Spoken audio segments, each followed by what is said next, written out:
ጺማሙ የሃይማኖት አባት። ጺማም የሃይማኖት አባት የሚመስሉት ጉሬዛዎች ጥቁርና ነጭ ቀለማቸው እንደ ሰማይና ደመና መተያየት የመሰለ አስደናቂ ውበት ያለው የዱር እንስሳ ነው። ረጅም ነጭ ጸጉሩም በንፋስ ሲንቀሳቀስ እንደ ንጉስ ልብስ ያለ ግርማን ይሰጠዋል። እርሱን ማየት ብቻ እንኳን የተፈጥሮ ስነ ጥበብ እንደሚኖር ያሳስባል። ጉሬዛ ግንባሩ፣ አገጩና ጉንጮቹ ላይ ነጭ ሐር የመሰለ ጸጉር አለው። እንዲሁም በጅራቱ ጫፍና ጎኑ ላይ ነጭ ሐጫ በረዶ የመሰለ ጸጉር አለው። ሌላው አካሉ ግን ሙሉ ለሙሉ ጥቁር ነው። ነገር ግን የጉሬዛ እውነተኛ አስደናቂነት በውጫዊ ውበቱ ብቻ አይደለም። በአካላዊ አቀራረቡ ውስጥ የተሰወረ ምስጢር አለ። ከሌሎች አይነት ነፍሳት በተለየ መልኩ ጉሬዛ የተሟላ የእጅ ጣት የለውም። ይህም በመጀመሪያ እንደ እንክብካቤ ጉዳት ሊታይ ቢችልም በእውነቱ የተፈጥሮ ጥበብ የተሞላው መርሃ ግብር ነው። እጆቹ እንደመንጠቆ በመስራት በዛፎች ላይ ፈጣንና ቀላል እንቅስቃሴ እንዲኖረው ያግዛሉ። ጉሬዛ በደን የተከበቡ አካባቢዎች፣ በገዳማት፣ በዛፍ ላይ የሚኖር ዛፍ በሌለበት የማይኖር ሕይወት እንደመሆኑ ከአንድ ቅርንጫፍ ወደ ሌላ ቅርንጫፍ በሚዘልበት ጊዜ በጸጥታ ስለሆነ እንደ ንፋስ ይመስላል። ይህም አካላዊ መልኩ የተሟላ አቀራረቡ የተፈጥሮ ተስማሚና አዋቂ መሆኑን ያሳያል። ረጅም ጅራቱን ለመመዘን ይረዳዋል። እንደ መርከብ መመሪያ ለሚና ይጫወታል። በምግብ ዘርፍም ጉሬዛ የተለየ ነው። በተለምዶ ቅጠል የሚበላ ሲሆን አንዳንዴም ያልበሰሉ ፍራፍሬዎች እና እንቡጦችን ይመገባል። ደግሞ መድኃኒት አዋቂ ነው። ሳይንቲስቶች እንደሚሉት ጉሬዛ ከሚመገባቸው መሃል 4ቱ መድኃኒት ናቸው። ሆዱ በተለየ መንገድ የተዘጋጀ ነው። ከባድ የሆኑ ቅጠሎችን እንኳን መፍጨት ይችላል።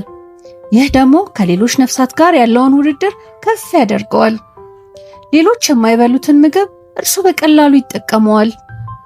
ሌላው አስገራሚው ነገር በጾም ቀናት ምግብ እንደማይበላና በዓላት ቀናትን እንደሚያከብር ጉሬዛ በሚኖርባቸው አካባቢዎች የሚኖሩ ሰዎች ሲናገሩ ይሰማል። በገጠራማው ክፍል የአርሶ አደር ሰብልን አይነኩም። እንዲሁም አንዳንድ ጊዜ ከጦጣ የዋለ ጉሬዛ እህል ፈጭቶ ገባ እየተባለም ይተረታል። ምክንያቱም ጦጣ ካላስለመደችው በቀር እርሱ አይነካም እንደማለት ነው። ሴት ጉሬዛዎች በአማካይ 9.2 ኪሎ ግራም የሚመዝኑ ሲሆን ወንዶቹ 13.5 ኪሎ ግራምን ይመዝናሉ። ሴት ጉሬዛ ለአካለ መጠን የምትደርሰው ከ4 እስከ 6 ዓመት ሲሆን የእርግዝና ጊዜዋም ከ5 እስከ 6 ወር ያህል ነው። በአንዳንድ ጊዜ አንድ ብቻ የምትወልድ ሲሆን ከስንት አንዴ 2 መንታ ልጆችን ትወልዳለች። ሕፃን ጉሬዛ ሲወለድ ፊቱ ቀይ፣ ሰውነቱ ደግሞ ሙሉ ለሙሉ ነጭ ሲሆን ከ14 እስከ 17 ሳምንታት ውስጥ የትልልቆቹን ቀለም ይይዛል። በ5 ሳምንታቸው ራሳቸውን ችለው መሄድ ቢችሉም እስከ 8 ሳምንታቸው ግን እናታቸው ሆድ ላይ ተለጥፈው ይቆያሉ። 4 ወር እስኪሞላቸው ድረስ በእናታቸውና በሌሎች የቡድን አባላት በእንክብካቤ ያድጋሉ። በቡድን ውስጥ ከ6 አባላት በላይ ሊኖር ይችላል።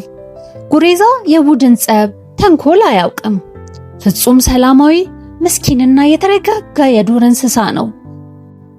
ከሁሉ በላይ ጉሬዛ የሚያስተምረን ትምህርት ግሩም ነው። በአንዳንድ ጊዜ ድክመት የምንለው ነገር እውነተኛ ኃይል ሊሆን ይችላል። ተፈጥሮ አንድ ነገርን ሲያስወግድ በሌላ መንገድ ያካክሰዋል። ጉሬዛም ይህን እውነት በግልጽ ምሳሌ ያሳያል። እንግዲህ እኛም በሕይወታችን ያሉ ጉድለቶችን እንደ ዕድል መመልከት እንችላለን። ምናልባት ውስጣችን ያለው ታላቅ ኃይል እዚያ ውስጥ ይሆናል። አቀራረባችን ከተመቻችሁ ሰብስክራይብ፣ ላይክ፣ ሼር ያድርጉን።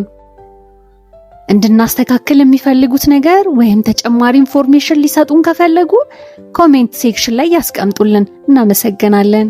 ስለተከታተሉን እናመሰግናለን።